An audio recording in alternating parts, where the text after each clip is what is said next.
All right, cool. We're going to start going now. So my name is Justin. I work for Delphi Automotive, who's sponsoring the Car Hacking Village. I run the Red Team testing lab there. So my team, who you'll see around here, is the ones that are going to be doing demos and doing a lot of this stuff for us. But we hack our own modules to help our engineers secure them better. So to get into this a little bit, starting off at the Car Hacking Village, we do have a CTF there this year. It's really, really cool. They got lots of different interfaces, lots of different systems to hack into. The first place prize is this truck over here. So if you guys want to play around, you could win a truck. Another prize that we're going to be giving away is this antenna that we're going to be demoing for you guys. So you can see it right here. This is a GPS helical directional antenna. We'll go into the making of that as well in a little bit. So going back to our day job. So we're a Delphi cybersecurity testing team. We do pen testing for the company, process and tool development, as well as research and development. This is what our facility looks like. We've got a bunch of garage bays we can pull cars into, and a pretty big facility to do testing on modules. So now moving into the outline, we're going to talk about different test interfaces on the wireless side, as well as toolkits for it, just to help you guys out in case you may not have tested or done this stuff before. So we'll just kind of give you the rundown of what we're using and what works for us. Then we're going to do a demo on key fob analysis. So we're going to use GNU Radio and a hack RF to do some analysis on key fob to show you how to pull those out of the air and do a deep dive into those. And then we're going to go into building directional antenna, which was this guy over here in the front, Brian. He's the mastermind behind that. And then we're going to get into the demo of actually directionally pointing GPS over here and showing you how that antenna works. All right, so now this stuff I'll run through quick because you guys probably know a lot of this. This is just the typical Wi-Fi standards, so I just want to throw this in here so you had it all.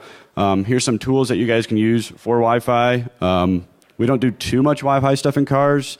I mean, pretty much most of them have WPA2, so unless you can bypass the password, which they're getting a little bit better. The car companies are slowly getting better at making good passwords on WPA2, but that's really the only weakness that we're seeing. So yeah, we'll go to the next one, which is going to be Bluetooth. Bluetooth was a lot more vulnerable in the older versions. So any older cars that have older versions of Bluetooth in it are extremely vulnerable to those types of attacks. Here's some more specs on that. It's another RF spectrum that sits in the 2.4 gigahertz range. The Bluetooth version 5 is really nice because it's bumping up the speed like crazy, and mainly the distance, which is nice.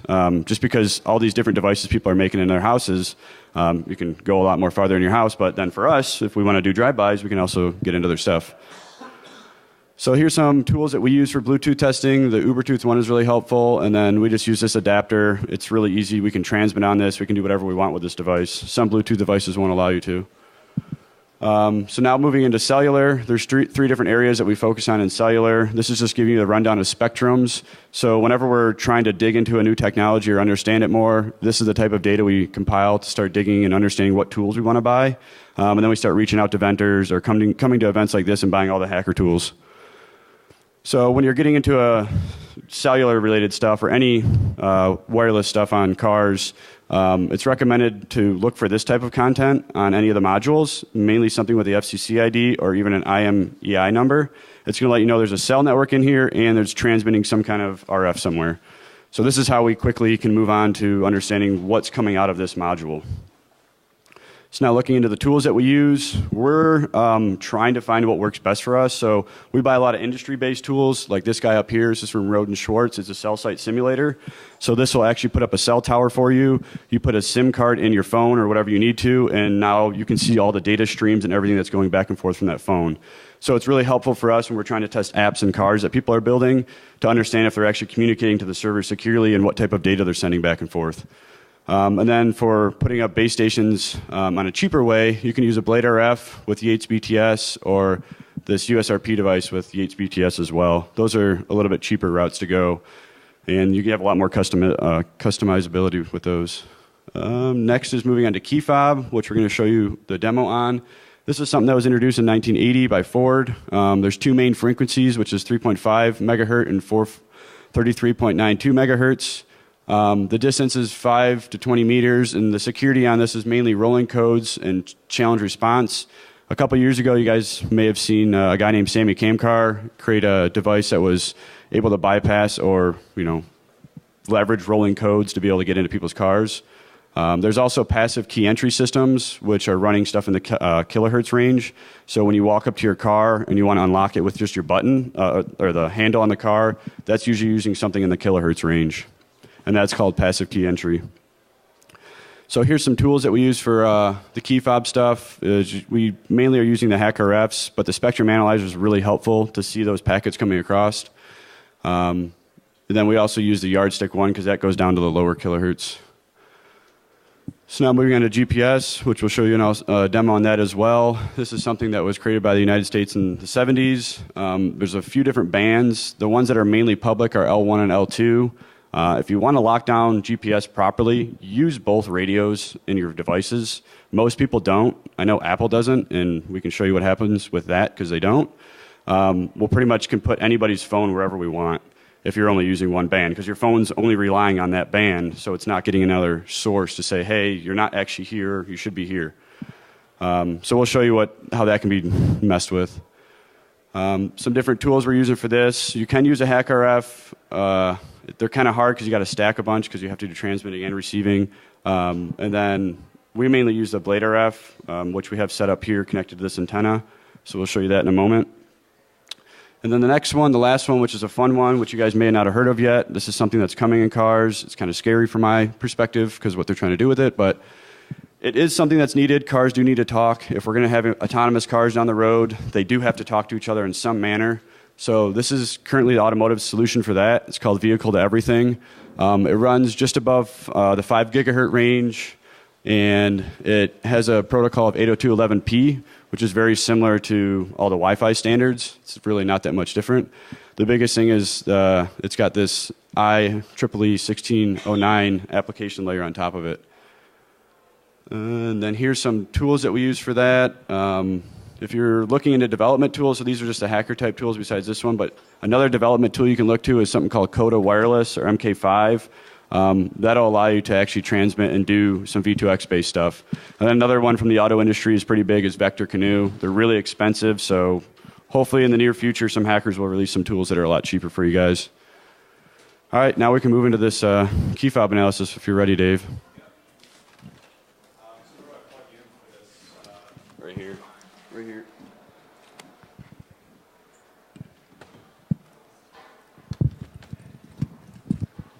Take the mic. Sure. Hi, everybody. My name is Dave Connett. I work for Adelphi along with Justin, and I'm sort of the radio guy, I guess, over there. Okay, so is my screen popping up here? No?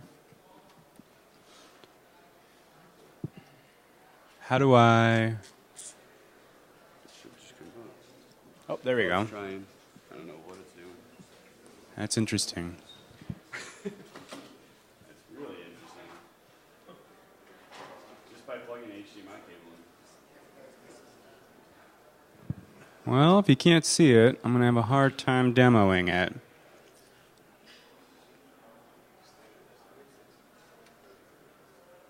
There we go. All right. So who's used GNU Radio before? Anybody in here? Has anybody, for the people who haven't used it, have you heard GNU Radio? Okay. So if you haven't used GNU Radio or you've heard of it, I'm going to explain just the basics of what this thing does. It's a useful tool that we use in the lab that we use to isolate different wireless signals. So Justin spoke about GPS, DSRC, but at the end of the day, in the radio frequency spectrum, vehicles themselves, they have like 15 different radios on them. Your phone probably has like 6 or 7. You got Bluetooth, Wi-Fi, but then what about the non-standard wireless? So I've got my key fob here for my truck, for example. Now this thing doesn't speak Wi-Fi, it doesn't speak GPS. So how do we deal with signals when we don't really have, like a Wi-Fi adapter to just let us authenticate to it? Basically, from the blue, reverse engineering random wireless signals and looking at the binary data inside of them. So I want to show you 2 tools that we use in the lab to isolate these signals and how we can decode the actual binary data off of that so we can actually send and communicate with these basic devices. it's actually, generally speaking, easier to talk to these guys than something like using Wi-Fi. It's much less complicated. So for example, with your key fob, it's just a series of bits, and if the car hears the right series of bits, there's no handshake. It just says, oh, I like those bits, I'm going to open up the car. And it's that simple. So as long as you know that code or how to generate that code, then you can talk to it. So actually being able to read the code off of the air, if you don't know what the wireless signal looks like, is a very useful skill to have in general. DEF CON, we've seen talks that guys talk to satellites using these techniques. You can talk to cars, anything that transmits a wireless signal that you can talk to. So I'm using a hack RF. I think the range on this thing in frequency terms is, it goes up to 6 gigahertz and down to 10 megahertz. 1 megahertz? 1 megahertz. That's a huge range. This is actually a monumental invention, software-defined radio in general. Having this kind of power to be able to transmit and receive on that wide a frequency range is something that 10 years ago even would have cost millions of dollars in equipment and would have been military classified type technology. So please get one and learn how to use them. They're very awesome. All right, so I'm opening up basically a utility called GQRX. GQRX, if you install GNU Radio along with this, you're going to be covered. So I'm going to move this guy over here. GQRX, this guy right here is a spectrum analyzer. Everybody knows what that is? It's our eyes and ears on the frequency realm. This lets us see our wireless signals. This guy and most spectrum analyzers cost between at least $10,000 up to $500,000 to $1 million.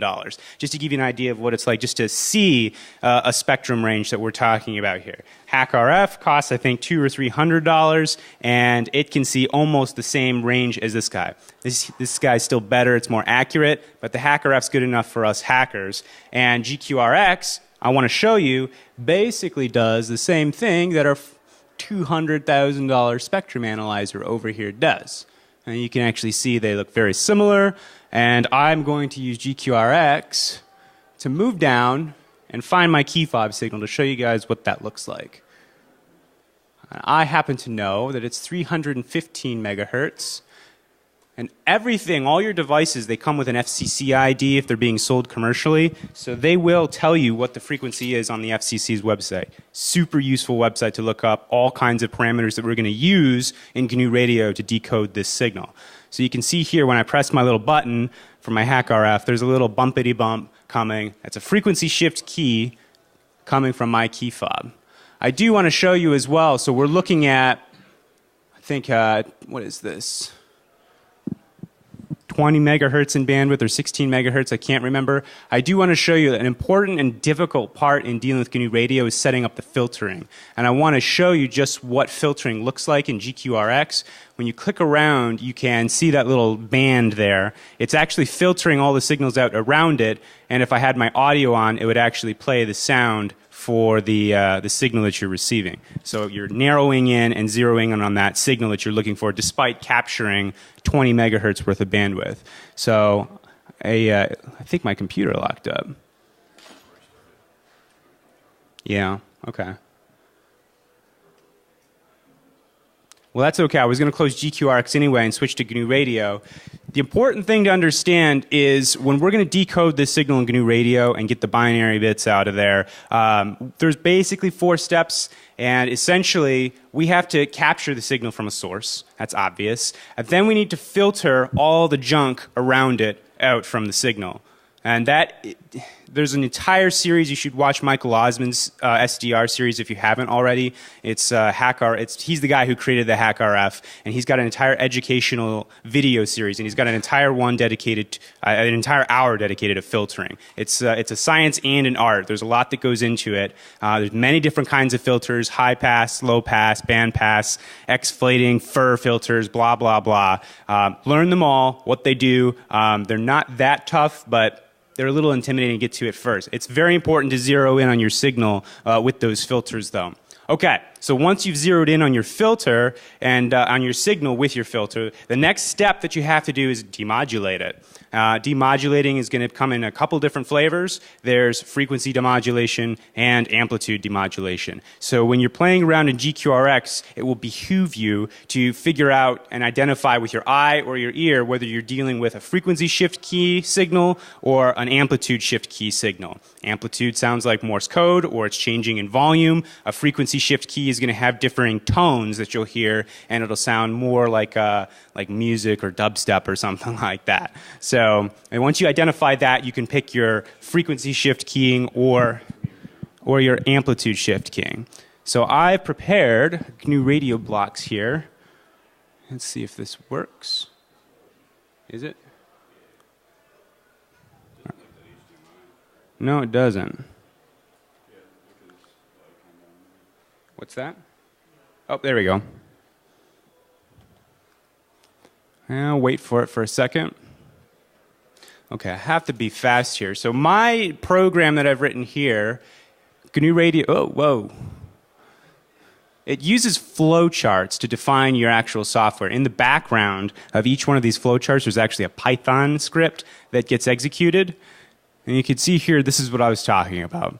I'm using the Osmocom source, which is my hack RF.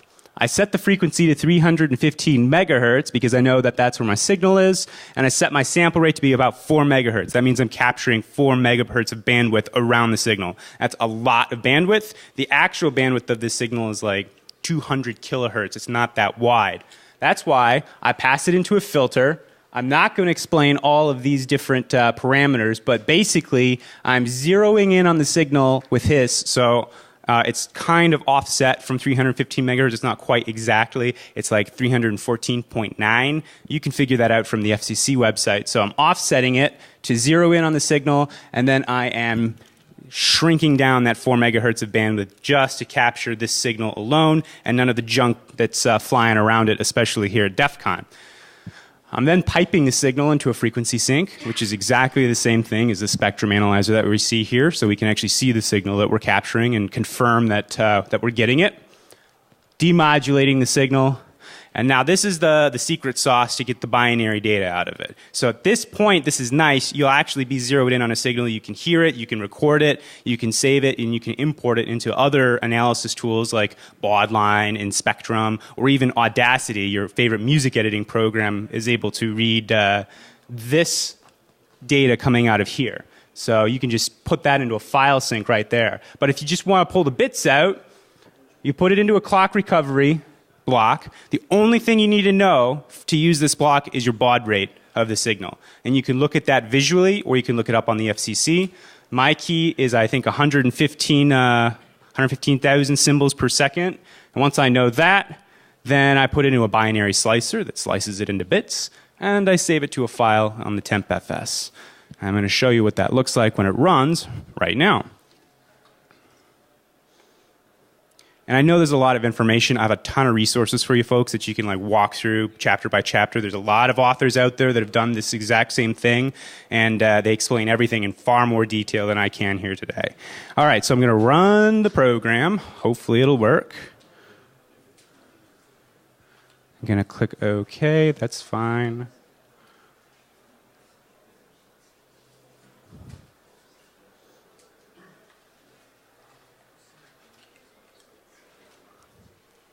All right, there's my signal.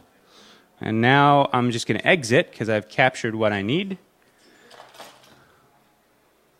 So I save that to temp test. I'm going to go ahead and just dump that with a hexadecimal viewer. And bingo, so you can see the pattern there in the bits. 0, 1, 0, 1, 0, 1 is basically all ones. It's a preamble for the signal saying, hey, you're about to receive some interesting data. And right after that, you can see that there's the code right here. Now, something I didn't show you in my block that if you actually want to use this in the field is there's something called, there's a way that you can set an access code. So, hey, look for the ones in a row and only capture the bits that come after that. It's useful so you don't get this file that I showed you that has all of the the repeating signal here. It'll just grab the signal that you're interested in, but just for the purposes of this demo, I wanted to show you the preamble and the code, the preamble and the code, the preamble and the code, and that is literally the key fob signal for my truck. So if somebody wanted to take a picture of those ones and zeros and could find my truck in the parking lot, you could redigitize the signal over the air and break into my truck. And that would be that. Anybody else want to try pressing their unlock key and let me record it and tell me where the make and model and where it's parked? No? It's really cool stuff. That's all I have for you today for my demo, but that's how you decode a binary signal arbitrarily broadcasted over the air. You reverse the entire process to broadcast it out, and please learn how to use GNU Radio, GQRX, and buy yourself a Hack RF to get into this stuff. And thank you very much. I'll pass it back to Justin. Thanks, Dave. We got to flip laptops. I gotta flip the laptop again. Open, yeah, pull the HDMI. Sorry, 1 second while we switch the demo stuff up.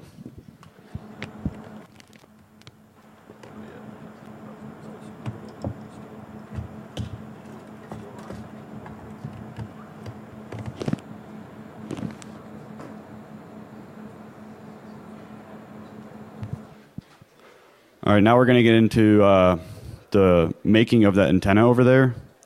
Whenever the screen wants to load. Yeah, one moment. This HDMI.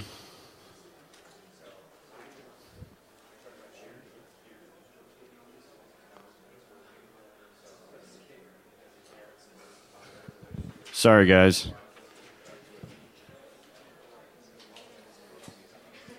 All right, here we go. Nope, no source found. Sorry, I have it set up to duplicate. It looks like it's not really going in. Looks like it wasn't fully in.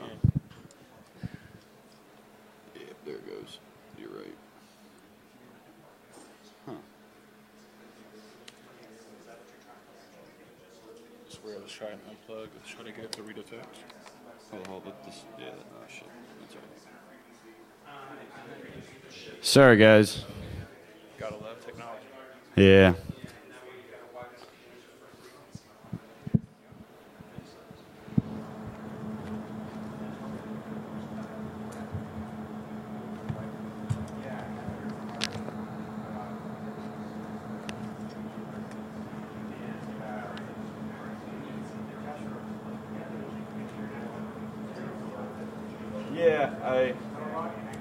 Yeah, I'm trying.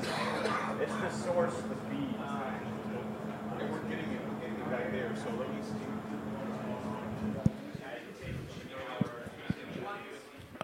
No, it's HDMI.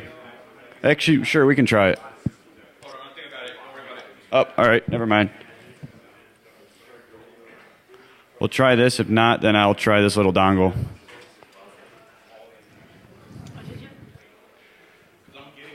There we go, sweetness. Sorry about the delay, guys. All right, so now we're going to get into building a helical antenna. So this is going to be presented by Brian Gillispie. This guy's a badass physics guy. He knows a lot of stuff in physics, and now he's becoming a hacker. So here you go. Here's Brian. All right. Thank you, Justin. Are you going to index the slides since you took?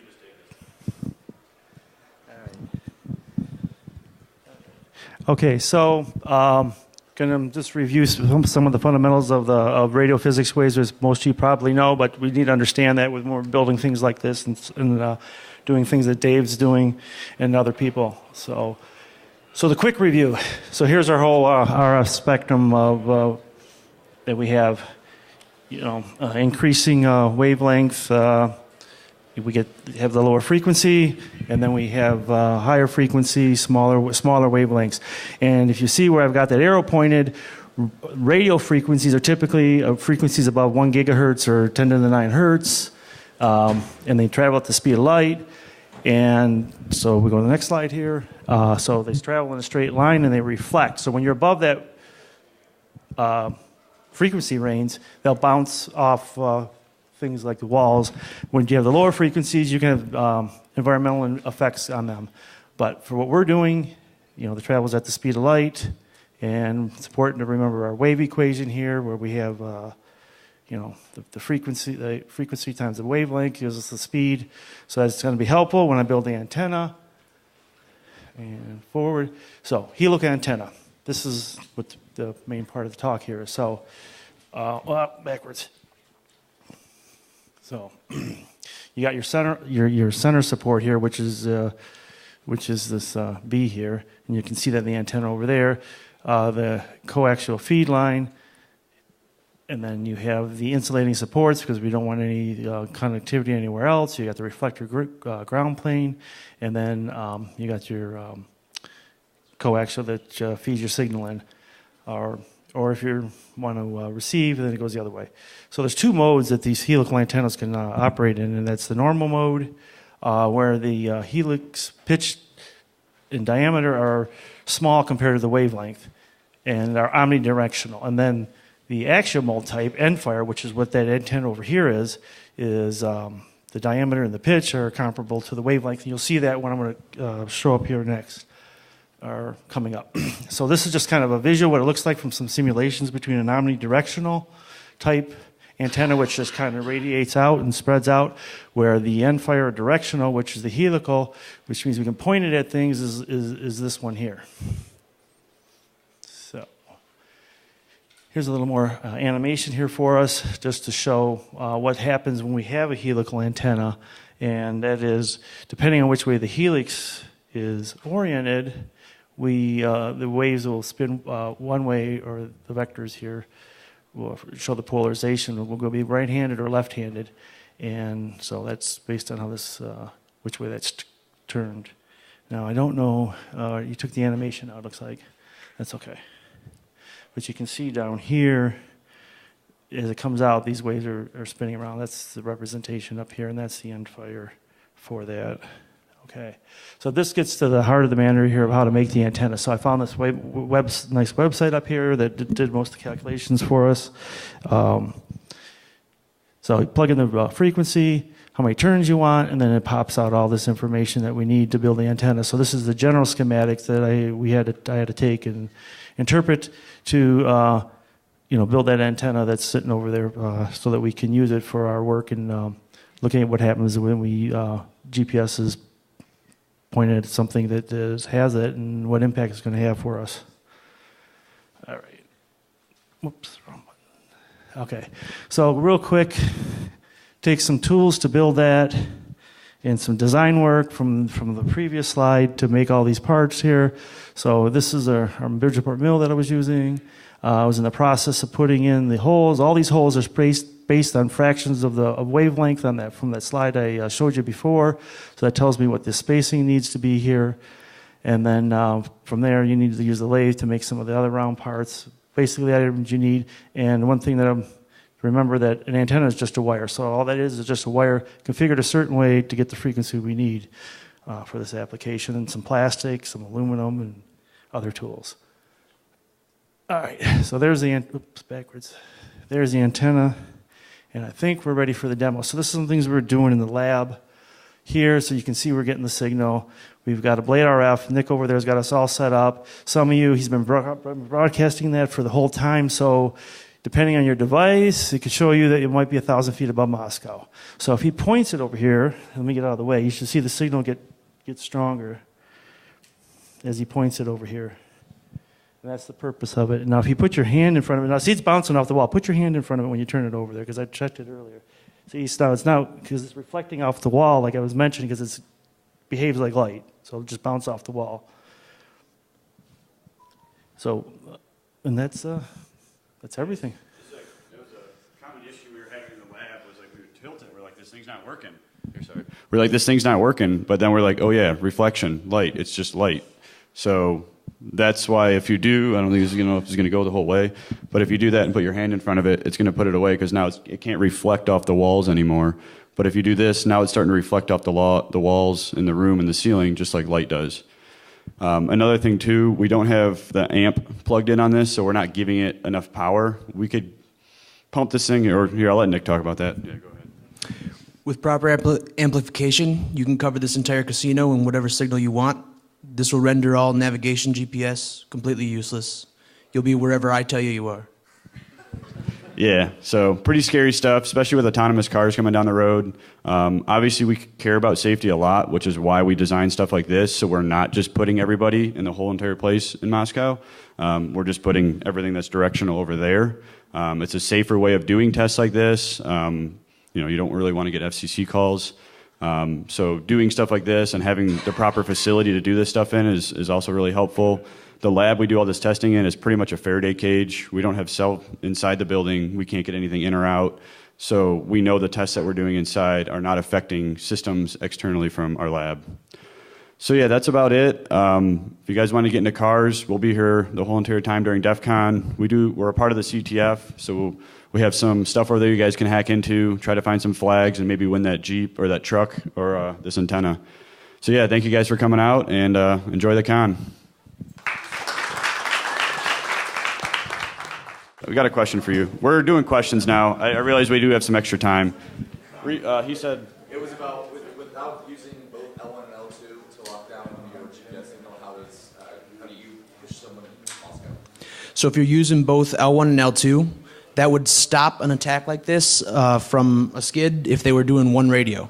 You can sync two radios, broadcast L1 and L2 for the correct position, but it requires manual math or a very well-written program. What you would see with both receivers is you would see that L2 is getting where you would expect, where L1 is not. And L2, if they broadcast, there's no open source GitHub project for that yet, but I'm going to post it. You would be able to tell also by the difference in timing. So we need less than 5 parts per million accuracy or precision to be able to get this to be received by your phones or any other consumer grade device. It is very unlikely for someone to be able to do the wiring correctly to get that kind of accuracy to be consistent through 2 radios at the exact same time. So that's a good stop for this type of attack. Great question. Any other questions? Yep, we'll go with you in the red first.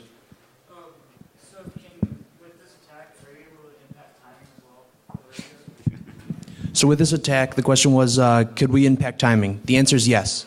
Whatever time I broadcast, you kind of need to know more about the packet that gets broadcast from the satellite.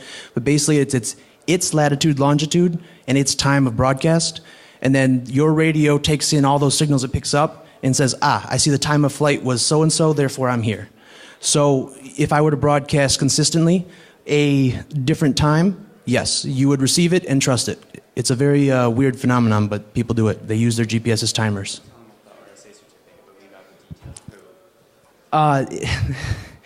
With your RSA certificates, time is usually a factor in that, and you can completely set the seed value for a lot of these embedded controllers because they'll generate the same certificate given the same time.